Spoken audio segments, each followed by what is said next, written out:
Okay, let's move into the cab of the truck. So pretending I'm climbing into the cab of the truck, and we're going to start checking the system. We're literally going to start the truck up, and we're going to take our controls and we're going to turn the air conditioning onto max air just to see what's happening.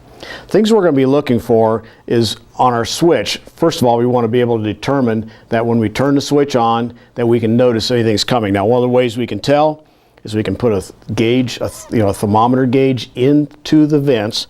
In fact, we actually do sell the replacement vents. Often these get broken.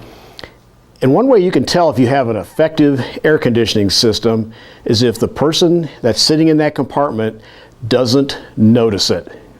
In other words, if they're not feeling hot, they're not feeling cool, they're not complaining about being hot or cold, you know you've got the perfect air conditioning system. And a lot of truck drivers will drive around with these stuck into the vents just to kind of monitor what's happening. But you as a technician can put one in, and obviously as the air conditioning system starts to work its way down, you can watch and see what your vent temperatures are. We also want to make sure we run all the controls through their full cycle.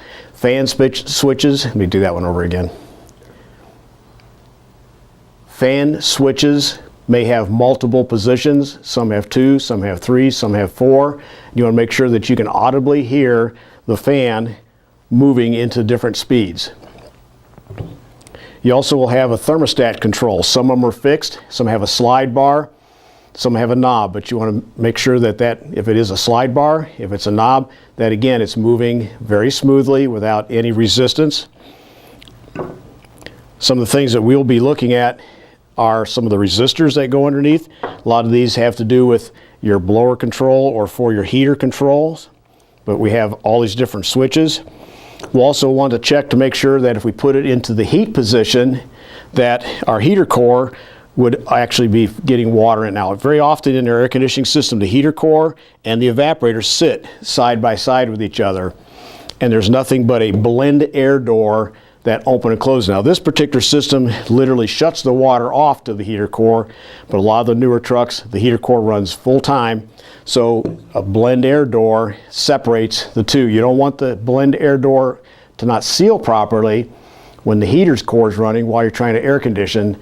Again, a truck will produce 2.5 tons of air conditioning, but the heater core will produce almost 5 tons of heat. Guess which one wins? So if your door's cracked open or the foam is torn, that will cause your system not to work properly.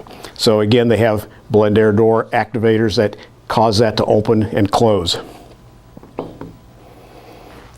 With our blower motors, sometimes you won't be able to see these without removing some cowling. One of the other parts we're going to be looking for is, in most trucks now, the newer trucks come with one of 3 styles of cabin air filters. This is what they call a framed one. This is an unframed. When they get dirty, you just replace them each time. The great thing about that is, again, we want air to come across this. We want to be able to transfer heat. If this is plugged up, we can't get heat transfer. What will happen is our refrigerant will not turn into a vapor as well as it should. These can actually freeze up if they have enough debris accumulated on them. So older trucks, you won't find a cabin air filter. So once a year, we recommend that you clean these out. Now, I caution you in cleaning these not to use an acidic base cleaner. Don't use what was commonly referred to as coil cleaner or coil bright. They have acids in them. And what happens is this acid will make it look shiny like a new nickel, but the problem is you'll never be able to get all the acid back out of here. And every time this energizes and becomes wet, it reactivates the acid. This is the thinnest metal in the whole air conditioning system, and it'll pinhole out quickly, and then it causes you to have to replace this. And this is one of the most difficult components to replace in a truck air conditioning system.